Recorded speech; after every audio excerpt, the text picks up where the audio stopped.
मति इतिहास, भजबे को दो सुघर, कै हरिदास। बार बार बंदन करो श्री नाभा आभाए, जिन काढ़ोगा भावेद को, श्री भक्त माल रस दें। श्री प्रिया दास पद कमल पुनि, बंदउ बारंबार। कीनी भक्ति रस बोधनी, टीका अति सुख सार।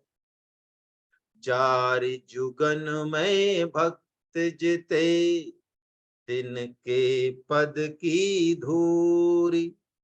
सर्वसु सिर धर राखी हो, मेरी जीवन मूल। प्रहलाद नारद पराशर पुंडरीक, व्यासाम्बरीश शुक शौनक भीष्म दालभ्यान। रुक्मांगदार जुन वशिष्ठ विभीषणादि, ऐतान हम परम भागवताम नमामि। संत सभा झांकी नहीं, कियो न हरि गुण गान। नारायण फिर कवन विधि, पूछा है कल्याण। जो हरि प्राप्ति की आस है, तो हरि जन गुण गान। न तरु सुकृत भुंजे भी, ज्यों जन्म जन्म पछता। भक्त दास संग्रह करे, कथन श्रवण अनुमोद। सो प्रभु प्यारो पुत्र जो, बैठे हर की गोद। कामिही नार पियार जिमि, लोभहि प्रिय जिमि दाम। तिमि रघुनाथ निरंतर, प्रिय लागे मेरा। बोलो बाके बिहारी लाल की जय। आप सब वैष्णव जनों के चरणों में वंदन। आज एक महान भक्त का चरित्र हम लेने जा रहे हैं। भक्तराज श्री रैदास जी, जिनको रविदास भी कहते हैं, लेकिन रैदास जी का नाम है। नाभाजी ने किस तरह से इनके छप्पे को जो है गुथा है, पहले हम छप्पे का अवलोकन कर लें। आपके पेज नंबर 454 पर है ये, है छप्पे नंबर 59, 59 नंबर का छप्पे है। आइए सबसे नीचे की लाइन हम पहले पढ़ते हैं ना, ऐसा मान लें आप। संदेह ग्रंथि खंडन निपुण, बानी बिमल रैदास की। संदेह ग्रंथि खंडन निपुण, बानी बिमल रैदास की। क्या कह रहे हैं नाभाजी? रैदास जी के चरित्र को शुरू में ही उन्होंने किस तरह से गुथा है। देखो, हम अध्यात्म की बात करते हैं, ज्ञान की बातें करते हैं, लेकिन वो हमको पचती नहीं है। जैसे कहते हैं ना, खाया तो बहुत अच्छा लेकिन गुण नहीं किया, गुण। हमें पता है फिल्म देखना समय धन सबकी बर्बादी करने वाला है, और फिल्म के पर्दे पे जो चल रहा है वो भी नकली है सब, लेकिन फिर भी हमारी आसक्ति उस पर कम नहीं होती।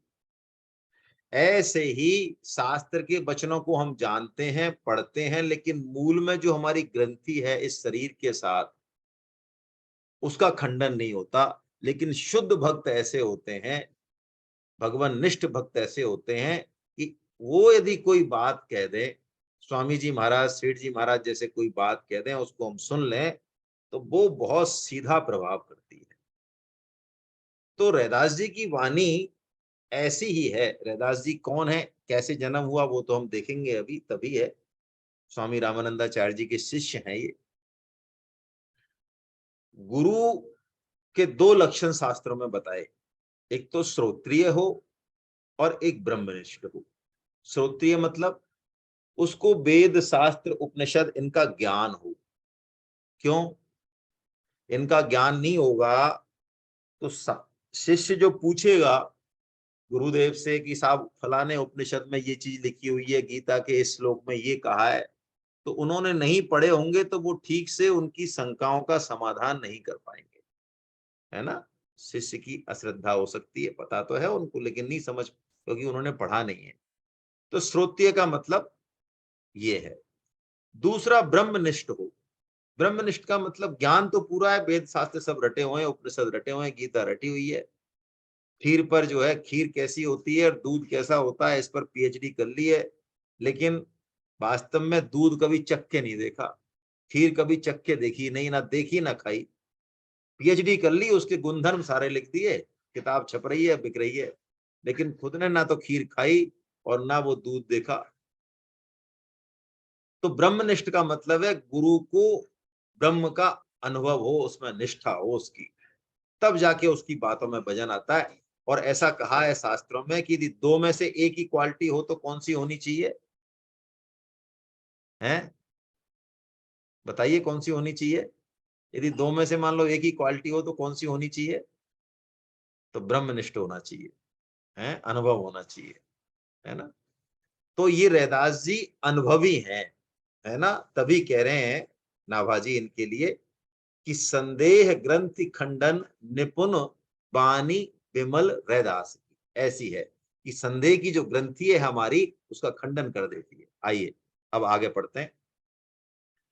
सदाचार श्रुति शास्त्र वचन विरुद्ध उचार्यो, नीर खीर विवरण परम हंसन उर्धार्यो। यानी इनके जो वचन है वो शास्त्र के विरुद्ध नहीं हो सकते। भगवान ने कहा ना, कर्तव्य अकर्तव्य में शास्त्र ही प्रमाण है, तस्मात् शास्त्रम प्रमाणम ते कार्य अकार्य व्यवस्थित। ऐसा कहा भगवान ने गीता में, कहा कहा 16.24 में कहा।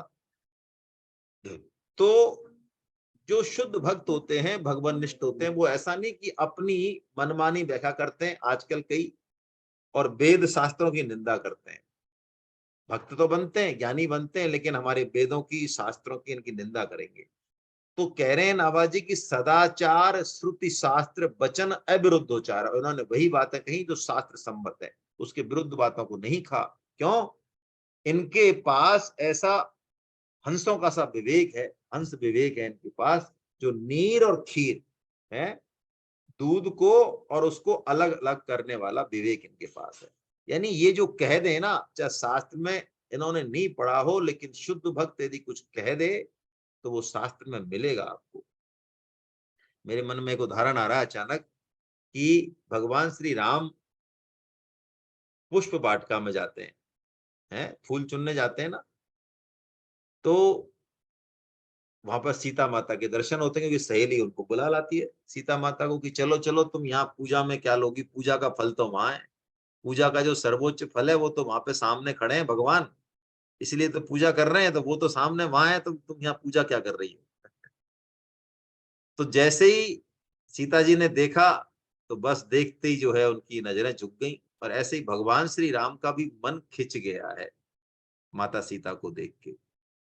तो भगवान श्री राम कह रहे हैं लक्ष्मण से, देखिए ये कोई वैसा प्रेमालाप नहीं है जैसा आजकल होता है, छोटे भाई से जिक्र हो रहा है, हम तो छोटे भाई से छिपाते हैं। तो वो कह रहे हैं कि लक्ष्मण, जिस मन ने सपने में भी कभी किसी स्त्री को नहीं देखा, कभी वो खिंचाई नहीं, सपने में कभी पराई स्त्री को, माँ के अलावा, बहन के अलावा कोई दूसरा रूप देखा ही नहीं, सपने में भी कोई विचार ही नहीं आया, वो मन आज जो है खिंच रहा है। इसका मतलब भगवान कह रहे हैं इसका मतलब इनका और हमारा कोई पुराना नाता है, वरना तो ये मन खिंच नहीं सकता। यानी देखिए, शुद्ध अंतःकरण जो होते हैं, भगवान निष्ठ जो होते हैं, उनका मन और बुद्धि भी शास्त्र सम्मति होती है, हमारी नहीं होती है, ध्यान रखना। इसलिए हमको तो ये कहा जा रहा है कि मन बुद्धि से मत चलो, शास्त्र से चलो। तो इनकी तो ऐसी ही बुद्धि है रैदास जी की, तो है। आइए इनको हम डिटेल में लेंगे, बस मैं छोटा छोटा भाव बता रहा हूँ। भगवत कृपा प्रसाद परम गति, इह तन पाई, राज सिंहासन बैठ ज्ञाति, परतीत दिखाई। देखिए, ये जाति से शूद्र हैं। तो जैसे जड़ भरत मृग योनि में आए, जड़ फिर ब्राह्मण में जन्मे, ब्राह्मण में, तो एक सिस्टम तो है शास्त्रों में, लेकिन भक्ति और भगवान की कृपा वो किसी नियम को नहीं मानती है। नाभाजी कह रहे हैं कि इन्होंने इसी शरीर से वो भगवान की परम गति प्राप्त की। और परम गति क्या प्राप्त की? इन्होंने तो, जब ब्राह्मणों ने कोई शंका की, तो इन्होंने अपने शरीर को चीर के, इनका जनेऊ, क्योंकि ये ब्राह्मण थे पिछले जन्म में, तो वो जनेऊ सोने की तरह चमकता हुआ इनके शरीर पर दिखा। राज सिंहासन बैठ प्रतीत दिखाई, इन्होंने उसका परिचय दे दिया। क्योंकि भक्त की कोई जाति नहीं होती है ना। ये हम पढ़ेंगे आगे। वर्णाश्रम अभिमान तजी, पद रज बंदही जासुकी, संदेह ग्रंथि खंडन निपुण, पानी बिमल रैदास की, संदेह ग्रंथि खंडन निपुण, पानी बिमल रैदास की। वर्णाश्रम अभिमान तजी, पदरज बंदही जासुकी। यानी बड़े बड़े राजा, बड़े बड़े पंडित, उन्होंने अपना वर्णाश्रम का जो घमंड था कि हम इतने बड़े हैं, ऊंचे हैं, वो छोड़ दिया। जब इन्होंने देखा कि रैदास जी कौन है, तो उन्होंने छोड़ दिया और उनके चरणों की शरण ली। ऐसा जो है, ये रैदास जी का चरित्र है। आइए इसको हम देखें। आप में से बहुत लोगों की फोटो बंद है भाई, देख सकें तो फोटो आप ऑन कर लिया करें, ठीक रहता है। चलिए, संदेह क्या है? देखिए, जब तक हमें अपने स्वरूप की स्मृति नहीं होगी, है ना, तब तक संदेह बना रहेगा, संशय बना रहेगा, द्वंद्व बना रहेगा। एक गीता की टीका है, मैं नाम तो नहीं लूंगा, लेकिन उसमें ऐसा माना कि ये महाभारत काल्पनिक है, तो काल्पनिक है तो चरित्रों के नाम दिए। तो उसमें भीष्म को द्वंद्व बताया। उनका कहने का मतलब है, भीष्म जी पूरा महाभारत का युद्ध खत्म हो गया, तब भी वो नहीं मरे। यानी द्वंद्व जो है ना, वो सबसे लास्ट में जाता है। गीता में तीनों योगों में निर्द्वंद होने की बात आई है। कर्म योग में भी आई है, निर्द्वंदो महाबाहो सुखम बंधात्र मुच्यते। ज्ञान योग में, भक्ति योग में, तीनों में निर्द्वंद होने की आई है। द्वंद्व होगा जब तक संदेह होगा, ऐसा कह लें, या जब तक खुद के बारे में पता नहीं होगा कि हम हैं कौन, भगवान से हमारा क्या संबंध है। अभी हमने अपने आप को कुछ गलत मान रखा है जो है नहीं, यानी स्मृति नहीं है, हमारी विस्मृति हो गई मूल संबंध की, तो संदेह रहेगा। गीता सुनने के बाद अर्जुन को क्या मिला लास्ट में? स्मृति तो मिली ना। स्मृति का मतलब क्या होता है? नया ज्ञान नहीं होता है। स्मृति का मतलब होता है जो हम हैं, हम भूल गए थे, उसका पता चलता है कि अरे अच्छा हम ये हैं क्या, तो यही तो होता है। उससे संदेह खत्म हो जाता है ना। राम बिन संशय गांठ न छूटे, राम बिन संशय गांठ न छूटे, काम क्रोध लोभ मद माया, इन पंचन मिल लूटे, राम बिन संशय गांठ न छूटे। जब तक भगवान की कृपा नहीं होती, भगवान के हम सन्मुख नहीं होते, तब तक इस संशय को मिटाना बहुत मुश्किल है। तो ये कह रहे हैं कि रैदास जी ऐसे प्रमाणिक वक्ता हैं जो इस संशय की गांठ को, बहुत सारे हजारों लाखों लोगों की संशय गांठ को उन्होंने अपने आचरण से, अपनी वाणी से जो है, उन्होंने खत्म कर दिया। ऐसा इन्होंने, ऐसा इनकी बताया है ना। दूसरा बता रहे हैं कि इनके जो वचन थे वो शास्त्र सम्मत थे, बिल्कुल ठीक है। अब इनका जन्म कैसे हुआ वो हम एक बार देख लें, तब जाके इनका बैकग्राउंड समझ में आएगा। देखो, स्वामी रामानंदाचार्य जी का हमने चरित्र पढ़ा, वो भगवान श्री राम के अवतार हैं, स्वामी रामानंदाचार्य जी।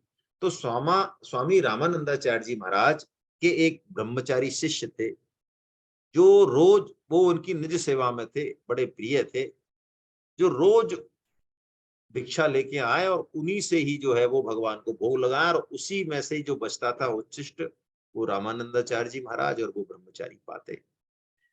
तो एक काशी की बात है, काशी में श्री रामानंदाचार्य जी विराजमान थे। तो काशी में एक बहुत धनिक शूद्र था, रघु नाम का। उसके कोई संतान नहीं थी, तो उसने बहुत देवी देवता मनाए, सब काम किए, लेकिन संतान नहीं हुई। तो उसको किसी ने कहा कि यदि तुम्हारा अन्न रामानंदाचार्य जी ग्रहण कर ले, क्योंकि वो तो समर्थ है, उनके दर्शन भी नहीं होते आराम से। आपने चरित्र में देखा होगा, वो कुटिया में रहते हैं और शंख बजाते हैं, बस दर्शन नहीं देते हैं। उनके शंख से ही बहुत लोगों का उद्धार, जिसने शंख ध्वनि सुन ली सब काम हो गया, सारे भय, सारे रोग, सारी बीमारी कट जाती, ज्ञान हो जाता लोगों को। और ब्रह्म मुहूर्त में उठते थे, बस उस समय दर्शन होते थे उनके, वरना दर्शन नहीं होते थे दिन भर में। तो उन्होंने कहा कि यदि उनको तुम अपना कैसे भी करके अन्न पवा दो तो तुम्हारा काम हो सकता है। तो उसने कहा, भाई हम तो शूद्र हैं, हमारा तो कैसे वो अन्न लेंगे, वो भी ठाकुर सेवा में। तो उसने क्या किया, एक एक बनिया था, दुकानदार था, उसको उसने, धनिक तो था ही, उसने कहा मैं तेरे को खूब सारा पैसा दे दूंगा, तू मेरा अन्न रख ले, और कभी तेरा बस चले तो तू रामानंदाचार्य जी का जो ये शिष्य है, जो रोज भिक्षा करता है, मेरे यहाँ से तो करता नहीं है, तो उसको तू भिक्षा में किसी दिन अन्न दे देना, तो मेरा काम हो जाएगा। ऐसा उसने उनको कर दिया है ना। मैं कवित्व पढ़ लेता हूँ साथ में, जो साथ साथ चलेंगे हम। 259वां कवित्व है, पेज नंबर 455 पे, आप भी पढ़िए, है ना, साथ साथ चलेंगे तो ठीक रहेगा। रामानंद जू को शिष्य ब्रह्मचारी रहे, एक गहे वृत्ति चूट की कहे तासो बानियो है।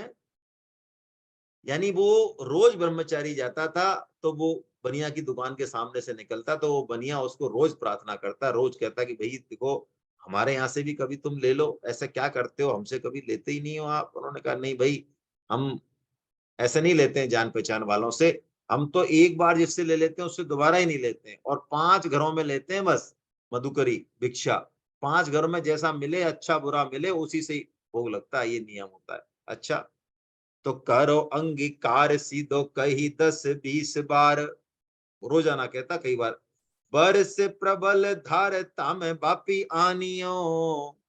अब एक दिन क्या हुआ कि घनघोर बारिश हो रही थी, और वो जब ब्रह्मचारी चला तो वो बारिश और तेज हो गई, पहले तो धीरे थी फिर और तेज हो गई।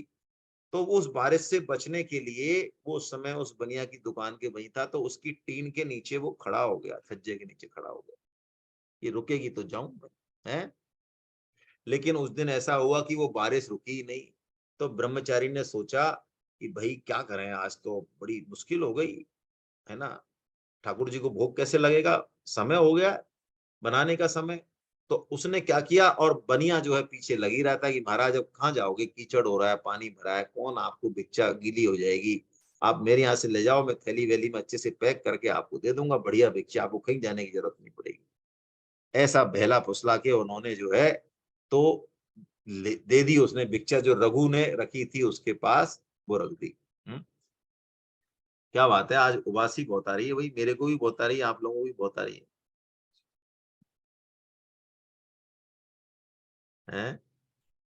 उबासी वाले अपना फोटो बंद कर लो भाई, उनको देख के मेरे को आ जाती है।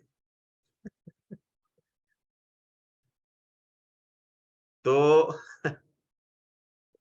तो जैसे ही भोग लगाया, वो ले गए, रघु जी का जो अन्न था वो ले गए। तो अब रामानंदाचार्य जी कोई हमारी तरह भोग थोड़ी लगाए, वो तो भगवान राम के अवतार हैं। तो उस दिन स्वामी जी ने भोग लगाया, तो भगवान ने भोग को आरोगा नहीं। तो उन्होंने कहा, आज क्या बात है भाई, फिर दोबारा से कुछ घंटी वंटी बजा के भगवान को प्रार्थना की, लेकिन फिर भगवान ने नहीं आरोगा। तो रामानंदाचार्य जी ने कहा, ओ हो, ये क्या बात है, आज भगवान भोग नहीं आरोग रहे हैं। तो उन्होंने आवाज लगाई ब्रह्मचारी को जोर से टपट के, कहां से लाए तुम आज भिक्षा। अब वो एकदम से डरते डरते आया महाराज, हैं, भोग को लगाव प्रभु ध्यान नहीं आवे, अरे कैसे करी लावे जाए पूछ नीच मानियो। उन्होंने कहा महाराज मैं तो वैश्य का अन्न लाया हूँ, एक एक वैश्य जो है बनिया, वो रोज मेरे को कहता था, आज बारिश हो रही थी तो मैं क्या करूं, मैं ले आया। तो उन्होंने कहा भाई ये क्या बात है, वैश्य का अन्न है तो उसका तो भोग लगना चाहिए। फिर उन्होंने ध्यान धरा तो पता चला वैश्य का अन्न नहीं है, वो तो शूद्र का अन्न है। लेकिन उन्होंने कहा शूद्र का अन्न भी हो तो क्या फर्क पड़ता है, यदि वो शूद्र वैष्णव है, भगवान का भक्त है, तो कोई फर्क नहीं पड़ता ठाकुर जी के। तो फिर उन्होंने और ध्यान लगाया तो पता चला कि वो वैष्णव भी नहीं है और संत सेवी भी नहीं है। फिर उन्होंने ध्यान में देखा तो उसके मन की वृत्ति को पकड़ लिया स्वामी जी ने, कि उसने जो अन्न दिया है उसको, बनिए को, शूद्र ने, वो पुत्र की कामना से दिया है। उसके मन में ये प्रबल विश्वास है कि मैं यदि स्वामी जी या मेरा अन्न पालें तो मेरे संतान हो जाएगी। ओ हो। अब स्वामी जी ने तो जान तो सब लिया। अब स्वामी जी और ध्यान में गए तो उन्होंने देखा कि उस शूद्र के 7 जन्म तक पुत्र का योग नहीं है। लेकिन अब उसका अन्न तो यहाँ पे ठाकुर जी को भोग लग गया मतलब लग ही गया। तो अब रामानंदाचार्य जी महाराज बहुत संशय में पड़े कि क्या करें भाई। एक तरफ तो ये है कि 7 जन्म तक पुत्र योग नहीं है, और दूसरी तरफ यह है कि उसने इस विश्वास से अन्न दे दिया है कि अन्न यदि पहुंच गया स्वामी जी के यहाँ तो मेरा काम होगा। अब करें क्या, विश्वास की बात करें या इसकी बात करें, योग की बात करें। आखिर में विचार हुआ तो विश्वास की जीत हुई है। संत जो है, ये जो थोड़ा बहुत ये भेद दिखता है ना, जाति का, वर्ण का, ये सब ऊपर ऊपर है, कुछ नहीं है। संत बिल्कुल भगवान की तरह बिल्कुल मक्खन जैसे होते हैं अंदर से, उनकी कोई किसी तरह की कोई भेदभाव नहीं होता। तो दियो साप भारी बात सुनी ना हमारी घट, कुल में उतारी देह सोई या को जानियो। उन्होंने अपने शिष्य को बुलाया और शाप दे दिया कि ऐसा है, तूने मेरी बात नहीं मानी, तूने आज उल्लंघन किया, अब तू खुद जो है ना, तू खुद उसका पुत्र बन के जन्म ले। 7 जन्म से वो ब्रह्मचारी था, अब वो ब्रह्मचारी, बताइए, वो ब्रह्मचारी खुद जो है उस रघु के यहाँ पे जन्म हुआ उसका। अब देखिए भगवत कृपा जो होती है ना वो अटूट है, इसको हम सब भी महसूस करते हैं कभी कभी। भगवत कृपा होती है तो व्यक्ति किसी भी योनि में चला जा, किसी भी वर्ण में चला जा, हालांकि ये नियम नहीं है, नियम के विरुद्ध है, लेकिन ऐसा होता है। भगवत कृपा है तो उसका संस्कार, उसकी स्मृति भी बनी रहती है। जैसे मैं आपको उदाहरण दूं जड़ भरत का, इंद्रदुम्न राजा का है। जड़ भरत ने भी जब उपदेश दिया तो कहा अहम पुरा भरतो राजा, अरे तू रहुगन, तू छोटा मोटा राजा होके क्या इठला रहा है, इस पूरी पृथ्वी का एक छत्र राजा था मैं, भरत था, भरत नाम सुना होगा तेने। तो भरत इंद्रदुम्न राजा, वो हाथी बन गए, गजेंद्र बने हैं। गजेंद्र के जन्म में हाथी की जड़ योनि में भी उनको ये ध्यान रहा कि मैं जब राजा था तो भगवान की एक बहुत सुंदर स्त्रोत से सेवा करता था। तो जब उसका भगवान में शरणागति हुई तो वो स्त्रोत उनके कंठ पे आ गया हाथी के पे, और उसी स्त्रोत को पुकारा उन्होंने। बोलिए ऐसी स्मृति हो गई है। तो काकभूषण जी को भी स्मृति हुई है, काकभूषण जी ने कहा कि मेरे इतने जन्म हुए, तो रहती है। अब हुआ क्या, तो उस बच्चे ने जन्म तो ले लिया उस ब्रह्मचारी ने, और ब्रह्मचारी भी कैसा निर्जन है, स्वामी रामानंदाचार्य जी को छोटा मोटा तो है नहीं भाई, 7 जन्म से ब्राह्मण है, जन्म तो ले लिया। लेकिन अब जन्म में तो लिया तो पुत्र के पुत्र हुआ है तो वो हो, और रघु, वो एक तरह से राजा के से ठाट बाट थे, जाति के शूद्र थे लेकिन बहुत धनिक थे। लेकिन उसकी माता ने अंदर से आवाज दी कि ये पुत्र तो अब जिएगा ही नहीं। क्यों, क्या बात हो गई, कि ये तो मेरे को मेरा दूध ही नहीं पी रहा है, बिल्कुल इसका मुंह बंद है? क्यों, तो माता दूध प्यावे या कुछ छुओ न भावे, सुधी आवे सब पाचली सुसेवा को प्रताप है प्रियादास जी कह रहे सुसेवा को प्रताप है। इन्होंने रामानंदाचार्य जी महाराज की जो सेवा की है, भगवान का जो भजन किया, उसका प्रताप है कि वो जन्म तो ले लिया घर में शूद्र के में, लेकिन उनको पूर्व की स्मृति है। उन्होंने कहा, उन्होंने सोचा एक बार अन्न ले आया मैं, जब तो मेरी ये हालत हुई है कि यहाँ आके जो है जन्म लेना पड़ा है, तो अब ना तो दूध पीने की बात छोड़ो, उसको मैया का छूना भी ठीक नहीं लग रहा है। बोलो बच्चे का माँ के प्रति कैसा स्नेह होता है, लेकिन रैदास जी माँ को छूना भी नहीं चाहते। ओ हो। तो भई नभ बानी रामानंद मन जानी, बड़ो दंड दियो मानी, बेगी आयो चलो आप है। आकाशवाणी हुई जिसको रामानंदाचार्य जी ने सुना कि आपके शिष्य का जन्म रघु जी के यहाँ हो गया है और वो दूध नहीं पी रहा है। हैं, अब आपके शरण में कोई आ जाए, उसका पतन होगा क्या? उसका पतन नहीं हो सकता। तो आप जाइए, उसको संभालिए। ऐसी आकाशवाणी हुई। तो रामानंदाचार्य जी महाराज ने कहा, ओहो, उसने छोटा सा एक गलती की और मैंने उसको बड़ा भारी दंड दे दिया। पता नहीं क्या भगवान की मेरी जो है मति ऐसी हो गई, क्या बानी बैठ गई, क्या चमत्कार भगवान आगे क्या लीला करना चाह रहे हैं। उसका दंड इतना बड़ा नहीं था, मैंने बहुत ज्यादा दंड दे दिया है। तो वो चले। स्वामी रामानंदाचार्य जी महाराज दिन में कहीं जाते नहीं थे। तो स्वामी रामानंदाचार्य जी महाराज और पीछे उनके हजारों शिष्य, ओ हो। तो पता चला वो ध्यान समाधि में रहने वाले रामानंद, काशी में हल्ला हो गया एकदम, क्योंकि उनके दर्शन से भी लोगों का जो है भाग्योदय होता था। ऐसा रामानंदाचार्य जी का चरित्र है। और वो शौचाचार रखते थे, नीच का मुख भी नहीं देखते थे। ऐसा नहीं कि जाके कोई भी दर्शन कर ले, नहीं, ऐसा नहीं था। तो अब लोगों ने देखा कि कहाँ जा रहे हैं स्वामी जी, इतनी भीड़ लगे। तो पता चला कि आज तो उस बस्ती में जा रहे हैं जिसमें कोई सामान, ओ हो। तो एकदम से लोगों ने देखा कि अरे, लेकिन स्वामी रामानंदाचार्य जी तो तेज तेज चलते हुए हैं, पतित पावन जैसे भगवान श्री राम है ना, तो पतितों का उद्धार करने के लिए चल दिए। और जाते ही जैसे ही रघु जी को पता चला कि स्वामी जी आ रहे हैं, वाह, बस वो तो दूर से ही उन्होंने दंडवत प्रणाम की, सबने परिवार सहित। तो स्वामी जी ने कहा कि ठीक है भाई महाराज, मेरा कि मुझे पता है सब क्या होने वाला है। तुम ऐसा करो, वो बच्चा कहाँ है, उस बच्चे को मेरे पास लाओ और सारे लोग हट जाओ।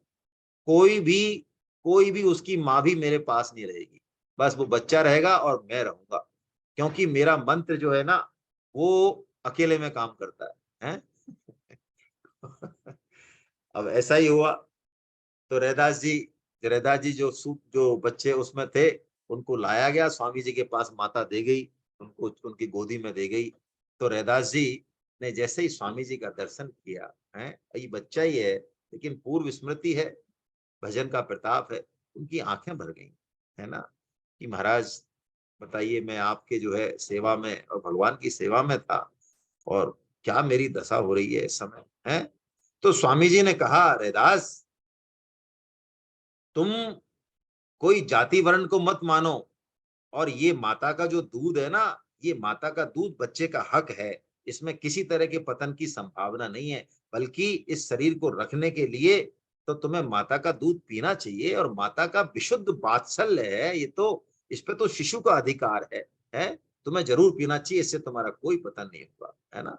तुम्हारे से भगवान जो आगे काम लेना चाहते हैं, इसलिए तन मन वेद भजन नहीं भरना, इसलिए तुम्हारी स्मृति तो बनी रहेगी मेरी कृपा से, लेकिन तुम दूध को ग्रहण करो, माता के दूध को लजाओ मत।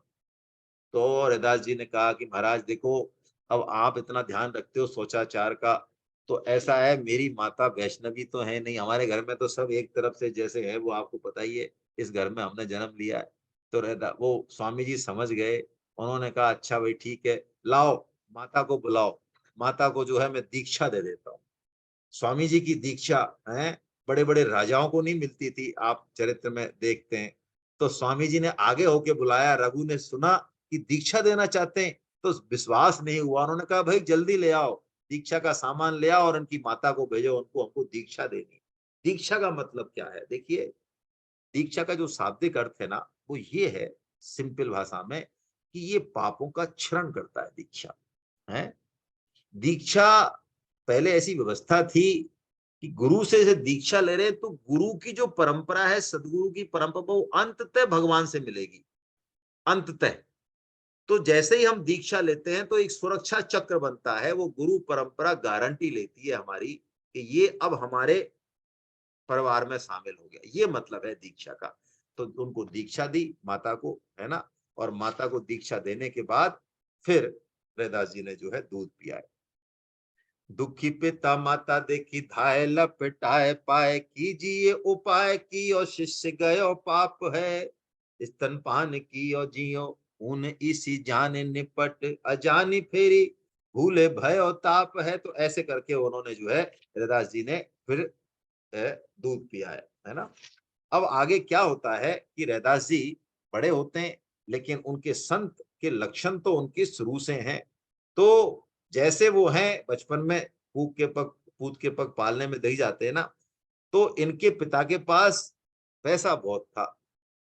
तो ये करते क्या थे, इनका संत सेवा में बड़ा रुझान था रैदास जी का। तो संत सेवा के लिए द्रव्य भी तो चाहिए, मन तो था लेकिन द्रव्य भी चाहिए। तो इनके हाथ में क्या हुआ, एक दिन इनके तिजोरी की चाबी लग गई इनके हाथ में। तो तिजोरी की चाबी लग गई, तो ये क्या करते, तिजोरी को खोलते और उसमें से मोहर निकाल लेते और बंद कर देते। और जो भी संत आते उनका भंडारा कर देते, किसी को लोटा, किसी को कमंडल, किसी को वस्त्र, ऐसे जो है खूब बांटते, लोग आने लगे। और इनकी माता ने एक दो बार इनको देखा कि ये तिजोरी खोलता है और उसमें से कुछ ले जाता है, पिता को तो पता ही नहीं था। तो माता को पता लगा, तो माता ने देखा कि हाँ बाल भोग मिठाई बिठाई के लिए ले जा रहा है। तो पुत्र के स्नेह के बस माता ने कुछ कहा नहीं इनसे, शादी हो गई इनकी। तो जब एक दिन पिताजी को पता चला, तो पिताजी ने देखा, ओहो इस तिजोरी में से तो बहुत सारा माल गायब है। तो उन्होंने पूछताछ करी तो पता चला कि अरे ये जो है, ये सब इसका रैदास का कर्म। अब देखिए आप, इस संसार का चक्र बताया है इसमें कि जिस पुत्र के लिए वो पिता देवता देवता ढोक रहा था, सारे काम कर रहा था, तो उसी उसी पुत्र को, रैदास जी को अपने पिता ने अपने घर से अलग कर दिया और घर के पीछे जो खाली जमीन पड़ी थी बिल्कुल उजड़, वहां पे वो जमीन दे दी कि तुम जो है यहाँ पे तुम पड़े रहो, हमारी तरफ से घर से तुम्हारा कोई लेना देना घर से अलग कर दिए वो, कि तुम संत सेवा करो चाहे कुछ भी करो, हमारा पैसा इसके लिए नहीं है कि तुम संत सेवा करो, हैं। यानी पिता का ये संसार का ये नियम है। अल्टीमेटली स्वार्थ पुत्र में नहीं था, अल्टीमेटली स्वार्थ किस में था, पैसे में था। सुंदर कवि कहते हैं बड़े अच्छे कि पैसा बिन बाप कहे पूत तो कपूत भयो, है। एक उम्र के बाद यदि बेटा पैसा कमा के नहीं लाया है तो बाप को बड़ वजन लगने लग जाता है। और पैसा कमा के लाया तो बहुत अच्छा लगता है।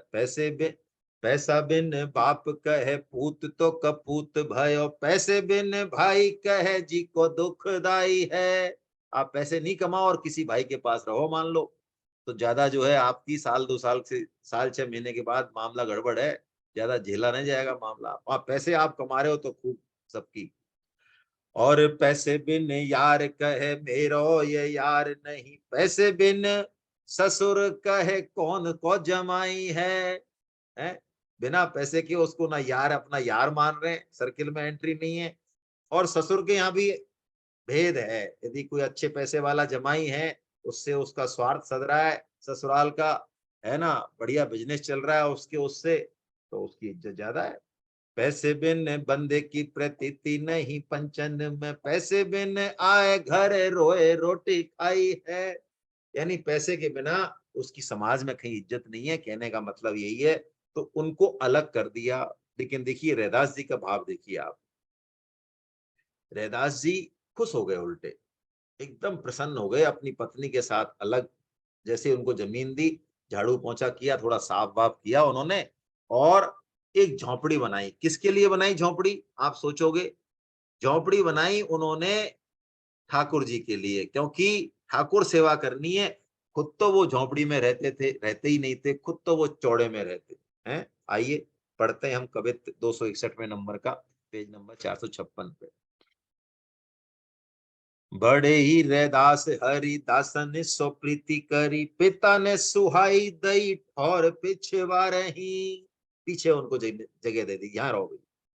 खुद तो धन माल कन दियो उन हाल दिया, पति सुख जाल अहो किए जब ना रही।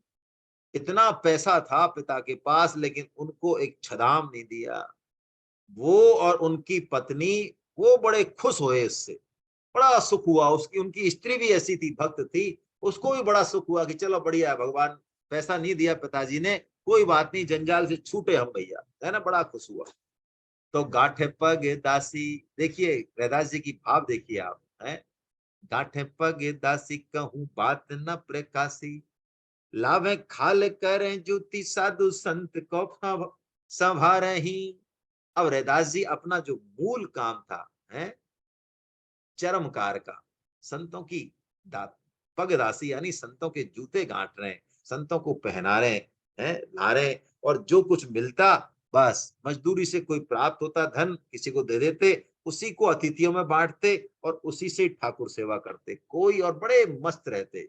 उनको ये वर्णाश्रम से जो काम मिला, इनके दिमाग में बिल्कुल भी ये नहीं था कि मुझे ये क्या काम मिला है, ना पिताजी के कोई, पिताजी ने नहीं दिया, उससे ही उनके दिमाग में कोई बैर नहीं। आज हम लोग, हमारे यदि दुखों की डायरी निकाली जाए हम सबकी, तो उसमें से हमको हमारे पिताश्री ने या फलाने श्री ने जो जो नहीं दिया हमारे हक हिस्से का, उनसे भी कई पन्ने भरे होंगे, हैं। उस डायरी में कई पन्ने इसके भी होंगे कि हमारे हक हिस्से का जो है नहीं दिया। लेकिन रैदास जी कह रहे हैं हमारा हक कुछ नहीं है, हमारा तो योगक्षेम भगवान बहन करेंगे, पगदासी गांठ रहे हैं आराम से, हैं। तो और कर रहे हैं काम, भगवान की सेवा पूजा कर रहे हैं। अब देखिए, जब ये ऐसे प्रसन्न है और थोड़ी द्रव्य की कमी तो है ही, तो क्या किया ठाकुर जी ने, ठाकुर जी भी क्या है कि चुपचाप बैठते नहीं है, भक्तों के संग कोई ना कोई वो कौतुक करते रहते हैं। तो ठाकुर जी ने कहा कि ये और किसी को तो गांठते नहीं है, संतों को गांठते हैं। तो भगवान ने क्या किया, एक संत का भेष बनाया है, और संत का भेष बना के और वो आए, भगवान आए। तो ठाकुर जी ने कहा भाई इतने बड़े संत हैं रैदास जी, तो उन्होंने कहा कि ऐसा है, ये सीधा ले लो आप, ये नमक, ये आटा दाल वगैरह ये ले लो। तो भगवान ने कहा अरे अरे, ये हम चक्कर में नहीं पड़ेंगे, इसमें कौन चूल्हा जलाएगा और ये सारा काम बनाएगा, है। तो रैदास जी ने सोचा भाई हमारी जाति देख के क्या पता ये सीधा भी नहीं ले रहे हो, संत तो सीधा ले लेते हमसे। तो उन्होंने कहा महाराज तो ऐसा है, फिर हम थोड़ा सा, हमने पैसा जोड़ रखा है, वो पैसा हम आपको दे देते हैं, पैसा ले लो। उन्होंने कहा अरे, हमारा पैसा वैसा लेने का क्या काम, पैसे को हम हाथ ही नहीं लगाते। अच्छा, तो कैसे महाराज, आपकी सेवा कैसे होगी, भोजन कैसे पाओगे आप। तो भगवान ने कहा देखो, हम तो भोजन आपके यहाँ ही करेंगे। उन्होंने कहा हमारे यहाँ करोगे, अरे देखो आपकी जो पत्नी है वो कड़ी पकौड़ी अच्छी बनाती है, हमने ऐसा सुना है संतों के मुख से कहीं। तो हमको यदि आज कड़ी पकौड़ी ठाकुर जी को भोग लगा दो आप, यदि आपकी बस की हो तो, आपका मन हो तो, ठाकुर जी का और आपका, तो हम वो ही पाना चाहते हैं। तो उन्होंने कहा रैदास जी ने, महाराज कड़ी पकौड़ी तो बन जाएगी, उसमें कोई दिक्कत नहीं है, लेकिन आपको शायद पता नहीं है कि हम कौन है, हमारी जाति पता है आपको, हमारे घर आप कैसे पाओगे, और पा भी लोगे तो आपको फिर देख लो आप। तो भगवान ने देखिए कहा कि अरे रैदास जी, आप काहे को झूठ बोल रहे हो, कौन सी जाति है आपकी। उन्होंने कहा महाराज हमारी ये जाति है। अरे ये जाति नहीं है आपकी, आपकी और हमारी जाति एक ही है। कैसे, अरे भक्त जो है अच्युत गोत्रीय होता है, हैं, अच्युत भगवान श्री कृष्ण का नाम है। भक्त की और भगवान की एक ही जाति है, इसलिए देखो आप भी अच्युत गोत्रीय हो और हम भी अच्युत गोत्रीय, इसलिए बताओ हमको प्रसाद पाने में क्या हर्ज है। तो रैदास जी ने कहा महाराज फिर तो कोई दिक्कत नहीं है, बड़े प्रेम से जो है कड़ी पकौड़ी बनी और रैदास जी ने उनको पवाई है। अब पाने के बाद क्या किया भगवान ने, है, बड़े प्रसन्न हो गए भगवान। आइए छप्पे को भी ले लेते हैं, भले थोड़ा बहुत देखें तो, नहीं चलो छोड़ो, नहीं है। तो भगवान ने क्या किया जाते समय कि ऐसा है रैदास जी, हम थोड़ा लंबे जा रहे हैं और हमारे पास एक बड़ी जोरदार चीज है। अच्छा, क्या चीज है महाराज, कि देखो हमारे पास एक पारस मणि है। रैदास जी ने कहा पारस मणि है, हम क्या करेंगे उसका। अरे कमाल है, आप पारसमणि को नहीं जानते। पारसमणि, आपके पारसमणि का नहीं सुना। आप देखो पारसमणि से कुछ काम ले लेना, हम आएंगे बाद में जब ले लेंगे। तो उन्होंने क्या किया, उन्होंने कोई भाव नहीं दिया। तो भगवान ने सोचा कि रैदास जी पारसमणि का शायद उनको विश्वास नहीं आ रहा कि हमारे हाथ में। तो उन्होंने क्या किया, कोई खुरपी पड़ी थी लोहे की, तो पारसमणि उनको छुआ दी, तो वो सोने की बन गई। उन्होंने कहा देखो महाराज, ये है पारसमणि हमारे पास। तो रैदास जी ने कहा महाराज देखो, हमको इसको छूना ही नहीं है, बिल्कुल हमें नहीं चाहिए पारसमणि। अरे कि हम आपको दे थोड़ी रहे हैं, हम तो जा रहे हैं, तो हम रख के जा रहे हैं आपके यहाँ, बताओ कहाँ रखें इसको, हम वापस ले लेंगे आपसे। भगवान ने सोचा अभी अभी इनको थोड़ा सा चढ़ रहा है वैराग्य का, है ना, बाद में जरूरत पड़ेगी जब अपने आप ले लेंगे। तो रैदास जी ने कहा देखो वो जो कोने में ऊपर जो झोंपड़ी है उसमें ऊपर ही ऊपर जो बल्ली है वहां कहीं आप खोस दो, हमें नहीं पता, उधर की तरफ कहीं रख दो आप। तो संत भगवान ने वहां पे वो रख दी और रैदास जी ने देखा भी नहीं कि कहाँ रखी है? अब क्या हुआ, रैदास जी की हालत वही की वही रही। और रैदास जी रोज गंगा स्नान को जाते। तो उन भगवान ने क्या किया कि रैदास जी ने तो पारस में नहीं का यूज ही नहीं किया, कुछ काम ही नहीं किया, अभी भी ये बड़ा जो थोड़ा बहुत मजदूरी हो रही है उसी से संत सेवा कर रहे हैं। तो भगवान क्या करते कि इनके रास्ते में जो है रोज जो है 5 मोहरें डाल देते, है ना, सोने की मोहरें की, कम से कम इनके रास्ते में जहां से जिधर से जहां ये रास्ता बदलते ही जिधर से जाए उसी रास्ते में 5 मोहरें डाल दें। अब ये क्या करें, ये चिमटा ले जाने लगे। तो चिमटे से उन हाथ नहीं लगाते थे, चिमटे से उन मोहरों को पकड़ के और गंगा जी में डाल देते हैं। तो अब तो रैदास जी के संग जब रोज ऐसे होने लगा तो रैदास जी ने कहा कि भाई क्या करें। उन्होंने अपनी पत्नी से कहा कि देखो भाई अब यहां से चलना पड़ेगा। क्यों, क्या बात हो गई? अरे क्या बात हो गई, संत तो पारस देने लग गए बताओ, और भगवान मोहरे देने लग गए बताओ। मतलब ये संत और भगवान ये माया से दोनों छुड़ाने वाले हैं, तभी तो जीव का उद्धार होता है। और ये दोनों ही माया में जो है लिपटाने लग गए बताओ। ये संत और भगवंत को हम ऐसे को दूर से प्रणाम करते हैं। अब हम ना तो ठाकुर सेवा कर रहे ना कुछ कर रहे, हम तो कहीं जंगल में जाके ना राम राम जपेंगे, ऐसा उन्होंने अपनी पत्नी से कहा है। उन्होंने कहा भाई जहां क्राम तहां काम नहीं, और जहां काम नहीं राम, तुलसी कबहू की रही सके, रब रजनी एक ठाम। तो ऐसे 13 महीने बीत गए। 13 महीने वाली की बात है ये। आए फिर श्याम मास 13 व्यतीत भय, प्रीति करी बोले कहो पारस की रीति को। भगवान आ गए, वो संत भगवान। 13 महीने बाद की बताओ हमारी पारस की मणि जो है वो कहाँ है? तो उन्होंने कहा महाराज मुझे नहीं पता कहाँ है, जहां आपने रखी होगी वही होगी, देख लो आप। वाही ठौर लीजिए मेरो मन न पतिजे, अब चाहो सोई कीजिए मैं तो पावत हो भीति के। तो उन्होंने कहा महाराज मेरा धन में कोई विश्वास नहीं है, आप उसको ले जाओ, मेरे मेरे को डर लगता है। और फिर उन्होंने जब 5 मुहरें देना चालू किया, उसको भी जो है इन्होंने रिजेक्ट कर दिया है। तब भगवान स्वयं प्रकट हुए और उन्होंने कहा रैदास जी से कि देखो रैदास जी, इतना भी ठीक नहीं है, आपसे हमारा निवेदन है कि ये 5 मोहरें जो है ना ये आपको डेली मिलेंगी, ये आप अपने काम में मत लो। लेकिन अभी आप कम सेवा कर पा रहे हो, आप एक बढ़िया मंदिर बनवाओ और उस मंदिर में प्रतिष्ठा करो हमारी, और फिर खूब उसमें बड़ा जो है संत सेवा करो, इसलिए हम आपको ये 5 मोहरे दे रहे हैं। आपको फंसाने की कोई वो नहीं है। जब भगवान ने ऐसा कहा तब उन्होंने फिर वो 5 मोहरे एक्सेप्ट की, है ना, जिसको कि कवित्त नंबर 264 में बता रहे हैं प्रियादास जी। आइए। मान लई बात नहीं ठौर ले बनाए, चाहे संतनी बसाए हरि मंदिर चिनायो है। यानी उन्होंने जैसे भगवान ने कहा ऐसे उन्होंने भगवान का बड़ा भव्य मंदिर बनाया है, और वहां पे संत सेवा चालू हो गई। विविध बितान तान घनो जो प्रमाण, होए भोग गई भक्ति पूरी जग जस गायो। ऐसा बढ़िया वहां पे भजन कीर्तन कथा आदि ऐसा होने लगा कि मानो जो भी आता, आम पब्लिक आती चाहे संत आते, ऐसा लगता भक्ति देवी यहीं रम गई है, कहीं और जा ही नहीं रही है। यानी रैदास जी का जो मंदिर और स्थान था वो भक्त नगरी हो गया बिल्कुल है। दर्शन आवे लोग नाना विधि राग भोग, रोग भयो विप्रनि को तन सब छायो है। अब लोग सब वहां पहुंचने लग गए। तो काशी के जो ब्राह्मण थे और मंदिरों के पुजारी थे, उनको लगा कि सारे लोग आजकल रैदास जी के ही मंदिर पे जाते हैं, रैदास जी की वाही वाही हो रही है। अरे रैदास जी हैं कौन जाति से ये भी पता है, उनको हक भी है कि नहीं पूजा करने का है। तो ऐसा करके अब एक्चुअली ऐसा मन में क्यों आया, ठाकुर जी ने जो है ना ब्राह्मणों को सपने में ये कह दिया कि तुम काशी के इतने बड़े पंडित हो और तुम्हारे बीच में जो है ये रैदास जो है शूद्र जाति का होके ये नंबर ये लोगों को आकर्षित कर रहा है, ऐसी उनकी बुद्धि फेर दई। प्रियादास जी तो यही कह रहे हैं भाई, बड़े ही खिलाड़ी बे रहे हैं छानी डारी करी, घर पे अटारी फेरे द्विजन से खायो है। यानी उन ब्राह्मणों को भी भगवान ने ही सिखाया है।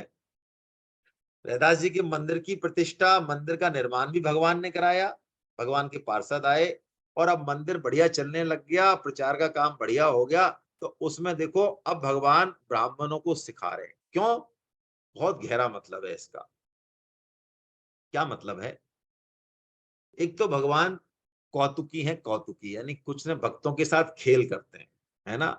ये कौतुकी शब्द आप रामचरितमानस में भी देखेंगे तो बहुत जगह आया है ना। जब भगवान लंका जीत के आते हैं तो एक क्षण में बहुत सारे रूप प्रकट कर लेते हैं भगवान, है ना। परम कौतुकी कृपा निकेता है, अति कौतुकी कौशला, बहुत सारी चौपाइयां हैं। तो भगवान क्या कर रहे हैं कि इन ब्राह्मणों की बुद्धि को फेर के रैदास जी का जो चरित्र है, जो यश है, जो कीर्ति है, उसको बढ़ाना चाह रहे हैं, उसको प्रकाशित करना चाह रहे हैं, जिसका वर्णन कर रहे हैं कि प्रीति रस रास सौर दास हरि से बत है, घर में दोराए लोग के रंजन आदि टारी है। यानी लोग रंजन कर रहे हैं, गृहदास जी घर में भगवान की मूर्ति को प्रतिष्ठित करके सेवा पूजा कर रहे हैं। तो उसी समय हरि, है ना, उर प्रेरक रघुवंश विभीषण विभूषण विभूषण उन्होंने जो है ब्राह्मणों के हृदय में प्रेरणा की। तो ब्राह्मणों ने क्या किया, सबने इकट्ठे होके और राजा के पास पहुंच गए और राजा से कहा कि महाराज देखो ये अन्याय बंद करो, आपके राज में बहुत बड़ा अन्याय हो रहा है। क्या अन्याय हो रहा है? अरे शूद्र जो है, एक शूद्र अपने आप को ब्राह्मण का काम कर रहा है, भगवान की पूजा कर रहा है, सारे 16 सारे वो कर रहा है, उसके आचमन वगैरह सब कर रहा है। तो कहते हैं राजा ने बुलवा लिया रैदास जी को, है ना। क्या पर्पज है वो मैं बता देता हूँ। 265 में कवित्त में नीचे की लाइन बहुत अच्छी है, इसको रटने लायक लाइन है, इसको मैं पढ़ना चाहता हूँ, है ना। इसी ये मेन लाइन है 265 का छप्पे जो है पेज नंबर 457 में, ये रटने लायक लाइन है। क्या कह रहे हैं प्रियादास जी? जिते प्रतिकूल में तो माने अनुकूल याने, जिते प्रतिकूल में मैं तो माने अनुकूल याते, संतनि प्रभाव मनि कोठरी की तारी है। क्या मतलब है? संतों के जीवन में जो प्रतिकूलताएं आती हैं उससे संतों का उत्कर्ष बढ़ता है, कीर्ति बढ़ती है, यश बढ़ता है। भगवान श्री राम के जीवन में 14 साल जो हैं वही श्री राम को श्री राम बनाते हैं। यदि हम 14 साल निकाल दें उनके जीवन से तो हमें उनके बारे में बोलने का कुछ रह नहीं जाएगा हमारे पास। यानी भगवान को जब भक्तों का यश प्रकट करना होता है तो वो उनके जीवन में प्रतिकूल परिस्थिति भेजते हैं। ऐसे ही कोई यदि शुद्ध हृदय से भगवान की भक्ति में लगता है साधक, तो भगवान उसके जीवन में प्रतिकूल परिस्थिति भेजते हैं। क्यों?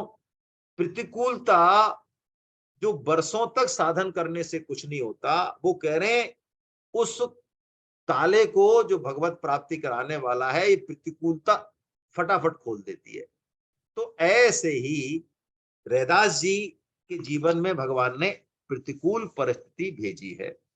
तो राजा ने बुला लिया और डांटा रैदास जी को कि भगवान की सेवा पूजा बंद करो। वेद शास्त्रों में पंडित बता रहे हैं वेद शास्त्र विरुद्ध है तुम्हारी सेवा पूजा, है ना। तो उन्होंने कहा देखो महाराज, आप जो कह रहे हो वो बिल्कुल बढ़िया है, लेकिन मेरी सेवा तो भगवान खुद लेना चाहते हैं और वेद भगवान के श्वास है, उनके मुख की वाणी है। तो बताओ मेरी सेवा पूजा वेद विरुद्ध कैसे हुई?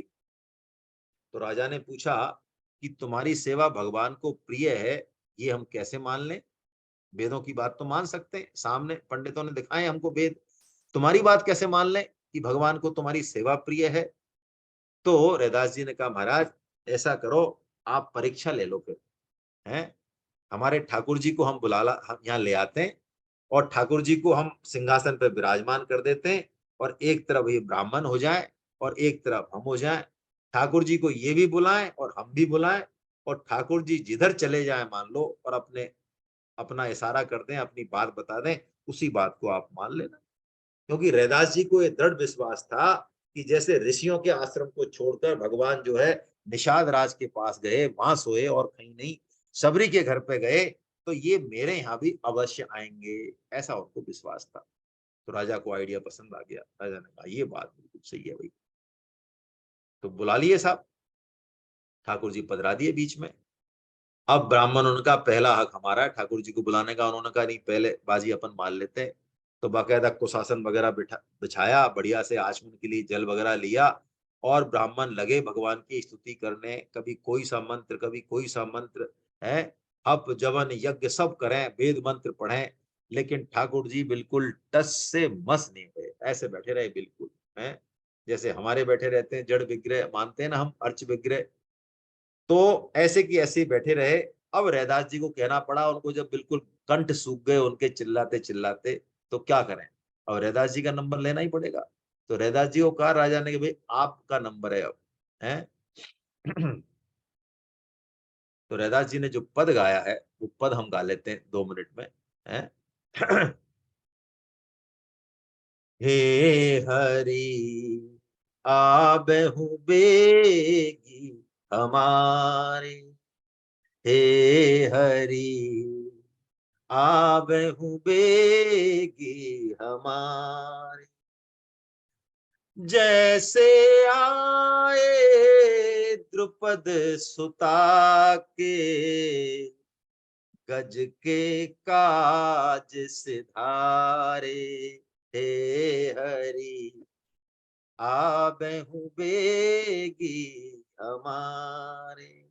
जैसे आप द्रौपदी के लिए आए, जैसे गजेंद्र के लिए आए, जो प्रहलाद हेतु नरी हरि वह प्रगटे ब्रज अम्ब को हारे, हे हरि आबहु बेगी हमारे, पति राखो रैदास पतित की, दशरथ राज दुलारे, हे हरि आबहु बेगी हमारे, हे हरि। पद तो पूरा हुआ नहीं, उससे पहले तो भगवान सिंहासन से उठे और सबके देखते देखते रुंझन रुंझन रुंझन रुंझन करते, और रैदास जी के गले में लग गए, हृदय से लग गए रैदास जी के। ओहो, सारे ब्राह्मण नतमस्तक हो गए। राजा तो अबाक रह गया, बार बार माफी मांगे, महाराज मैंने आपको जो है कोई अपशब्द कह दिया, हम राजसी गुण वाले हैं, क्या करें, हैं? तो उन्होंने कहा रैदास जी ने, महाराज आप कोई चिंता मत करो, ये सब भगवान की लीला है।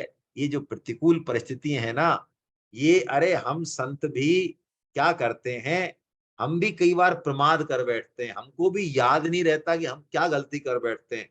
लेकिन जो ये हमारे निंदक होते हैं ना, ये जो हमसे द्वेष करने वाले होते हैं, इनकी ऐसी बारीक नजर होती है, विरोधियों की, संतों का भाव है ये, उनकी ऐसी बारीक नजर होती है, उनकी सूक्ष्म एनालिसिस होता है कि थोड़ी बहुत भी कहीं हमसे कोई चूक हो जाए, रहनी करनी में, भजन सेवा पूजा में, तो ये तुरंत जो है देख लेते हैं और तुरंत बता देते हैं, जे पर दोष लखई सहसा की, 100 आंखों से देखते हैं ना। तो इससे क्या होता है, इससे हमको पता चल जाता है कि हम कहाँ गलती कर रहे हैं, तो हमारी गलती ठीक हो जाती है।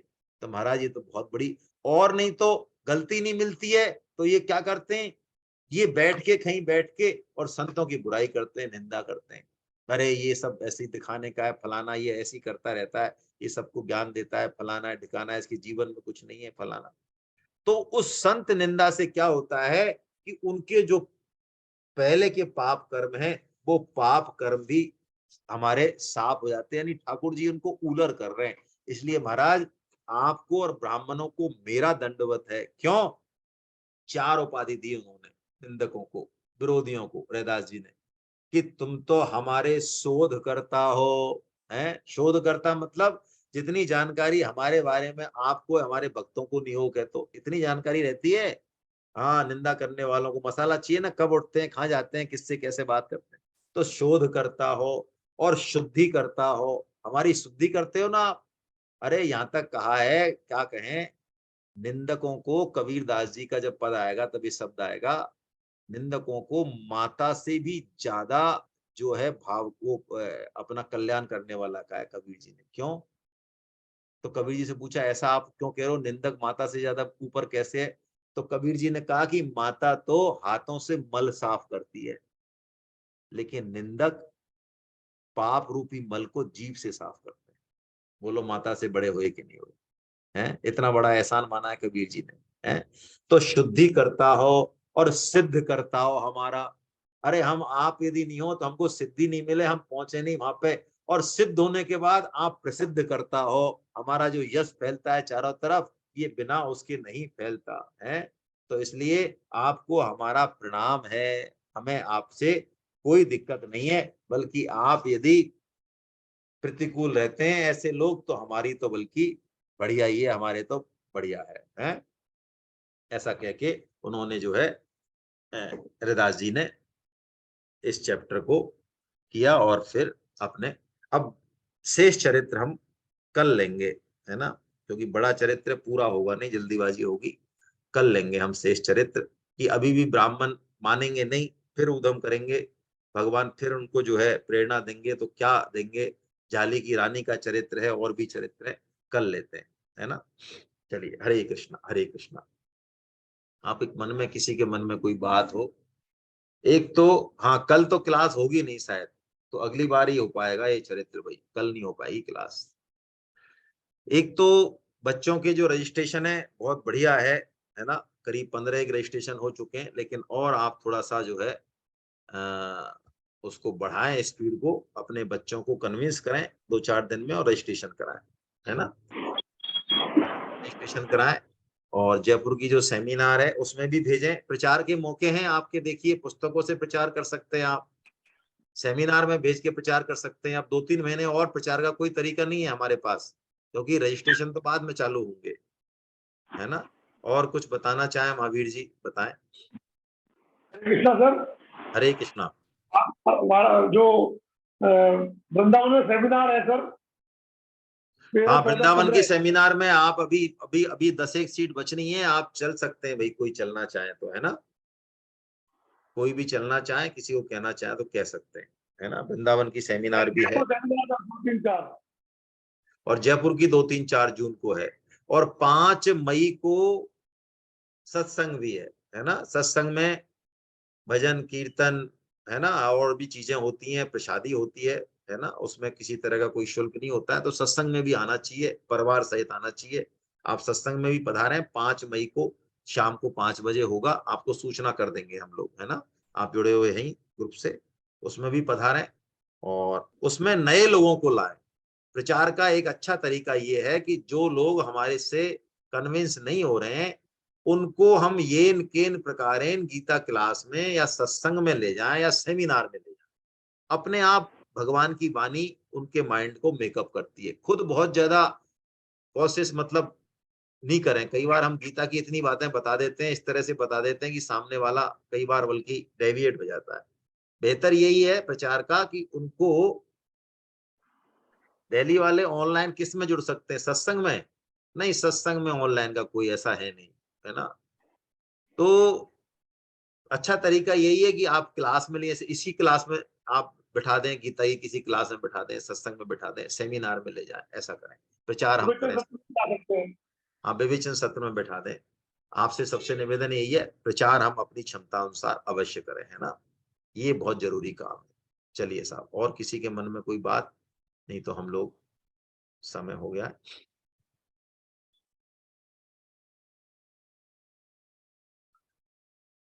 गोविंद जय जय गोपाल जय जय, गोविंद जय जय गोपाल जय जय, राधा रमन हरि गोविंद जय जय, राधा रमन हरि गोविंद जय।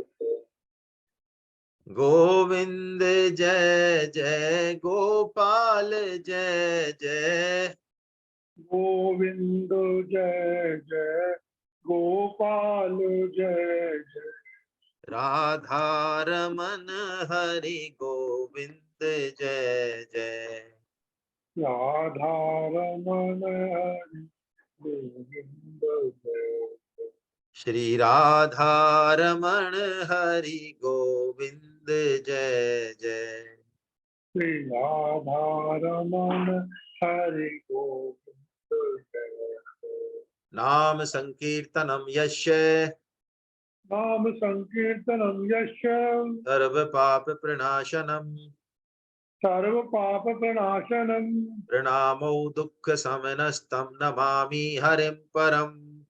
प्रणामो दुःख शमनस्तम नमामि हरिं परम। बोलो वृंदावन बिहारी लाल की, की बोलो जय बांके बिहारी लाल की, बोलो जय राधा गोविंद देव सरकार की, अर्जुन के जय सखा भगवान श्री कृष्ण की, मीरा के जय गिरधर नगर की, सूर के जय घनश्याम की, वृषभानु जय सुता राधा रानी की, मर्यादा जय पुरुषोत्तम भगवान श्री राम की, जानकी जय माता की, गौ माता जय हो की, धरती जय हो माता की, साधक जय हो संजीवनी की, श्रीमद् भागवत जय हो महापुराण की, श्री श्री भक्तमाल की, सब जय हो संतों की, सब भक्तों जय हो की, अनंत जय हो कोटि वैष्णव वृंद की, जय आज हो। के आनंद की जय हो। हरि बोल हरि बोल। सबके चरणों में प्रणाम। हरे कृष्णा। हम मिलते हैं अगले मंगलवार को, मिलते हैं इसके हिसाब से तो, है ना, भक्तमाल के हिसाब से अगले मंगलवार को। हरे कृष्ण। कल कल कहीं मैं निकल रहा हूँ, जाना पड़ रहा है, हाँ, ठीक है। कल नहीं होगी। हरे कृष्ण हरे कृष्ण हरे कृष्ण।